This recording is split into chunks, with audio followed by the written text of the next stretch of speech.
Good morning children. Today I am going to teach you class 11th lesson first, My Struggle for an Education by Booker T. Washington.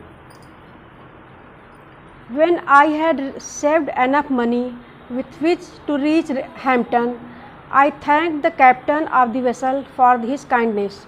When I had saved enough money, जब मैंने पर्याप्त पैसे बचा लिए, with which to reach Hampton, जिससे कि Hampton तक पहुंचा जा सके.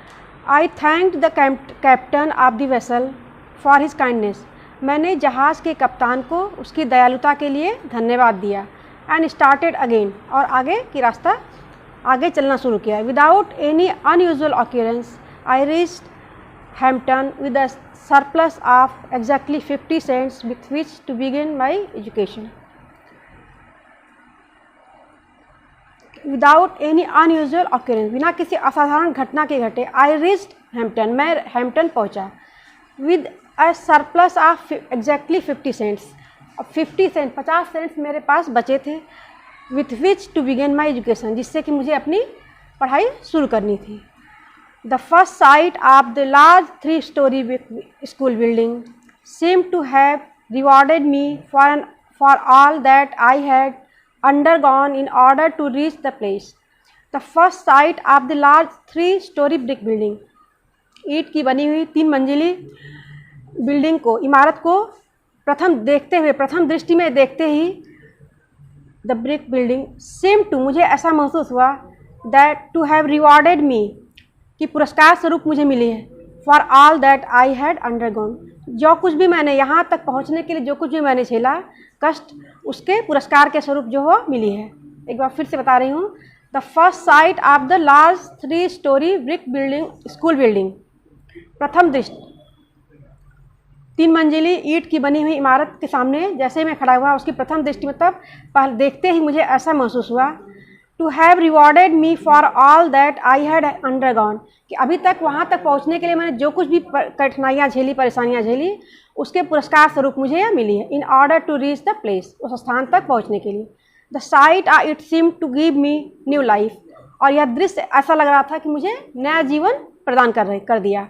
As soon as possible after reaching the grounds of the Hampton Institute, I presented myself before the head teacher for assignment to a class.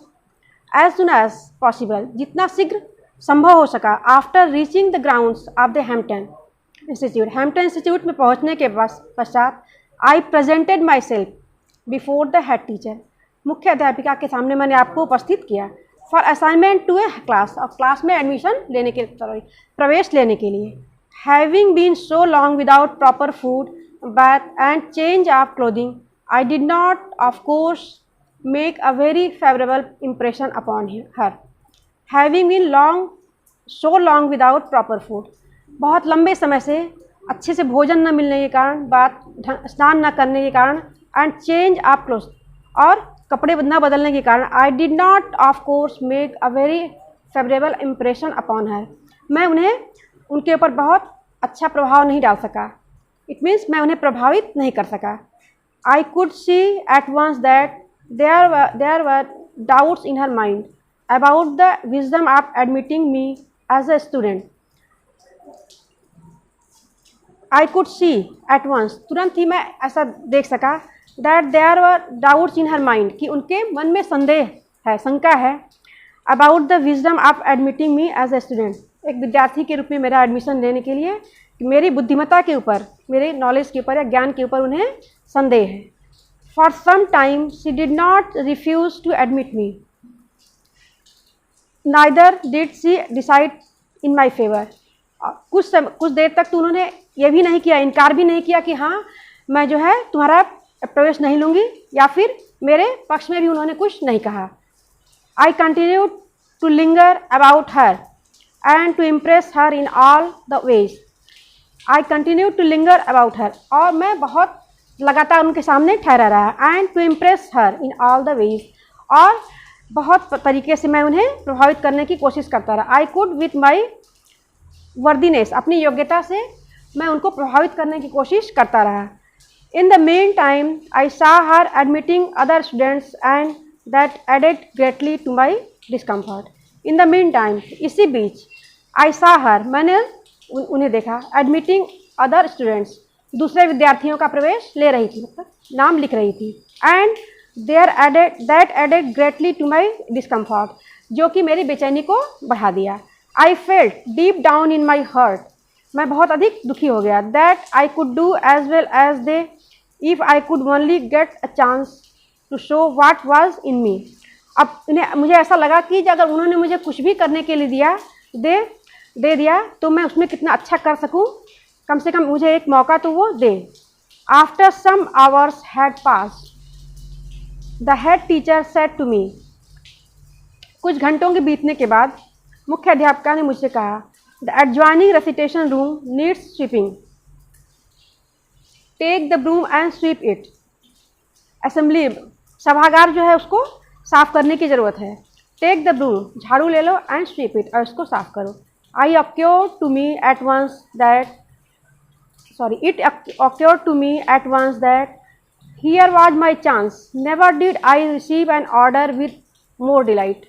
I occurred to me at once that was my chance, कि यही मेरे लिए अच्छा मौका है। Never did I received an order, इसके पहले किसी भी आदेश को पाकर मैं इतना अधिक प्रसन्न नहीं हुआ था। I swept the recitation room 3 times, मैंने कविता पाठ के उस कमरे को 3 बार झाड़ू लगाया। Then I got a dusting cloth, उसके बाद मैंने धूल साफ करने वाले कपड़े को लिया। एंड डस्टेड इट 4 टाइम्स, और 4 बार मैंने धूल साफ की। All the wood work around the walls, every bench table and desk, all the wood work, सभी लकड़ी के सामानों को, वॉल्स दीवालों को चारों तरफ, एवरी बेंच प्रत्येक बेंच, टेबल और डेस्क को साफ किया। I went over 4 time with my dusting cloths, 4 बार मैंने धूल भी साफ की। Besides every pieces of furniture had been moved every closet and corner, हर फर्नीचर का एक फर्नीचर का कोना कोना मैंने साफ किया। हैड बीन थॉरली क्लीन्ड, अब रूम पूरी तरह से, कमरा पूरी तरह से साफ हो गया था। I had the feeling that in large measure my future dependent upon the impression I made upon the teacher in the cleaning of that room. I had the feeling, मुझे ऐसा महसूस हो रहा था, that in a large measure, कि बहुत अधिक, my future dependent, मेरा भविष्य निर्भर करता है, upon the impression I made upon the teacher in the cleaning of that room, कि मैं उस कमरे को कितने अच्छी तरह से मैं साफ कर सकता हूँ, इसी के माध्यम से मैं हेड टीचर को प्रभावित कर सकता हूँ। When I was through, I reported the head teacher. She was a young woman who knew just where to look for dirt. When I was thorough, I reported to the head teacher. तो मैंने मुख्य अध्यापिका को report किया, सूचना दी। She was a Yankee, वो Yankee प्रांत की रहने वाली थी, अमेरिका के। women who knew, वो जानती थी, just where to look for dirt, कि कहाँ कहाँ धूल और गंदगी हम खोज सकते हैं। She went into the room and inspected the floor and closet. Then she took her handkerchief and rubbed it on the woodwork. She went into the room, वह कमरे में गई, and inspected the floor, फर्श की जांच पड़ताल की, and closet, कोनों की, कॉर्नर की।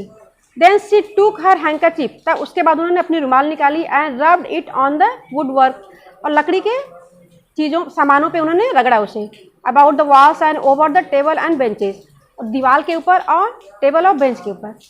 When she was unable to find one bit of dirt, जब उन्हें एक टुकड़े भी जो है डस्ट, मिट्टी का, धूल का नहीं मिला, on the floor, फर्श पर, और a particle of dust on any of the furniture, अब एक भी धूल का कण जो है उन्हें किसी फर्नीचर पर नहीं मिला।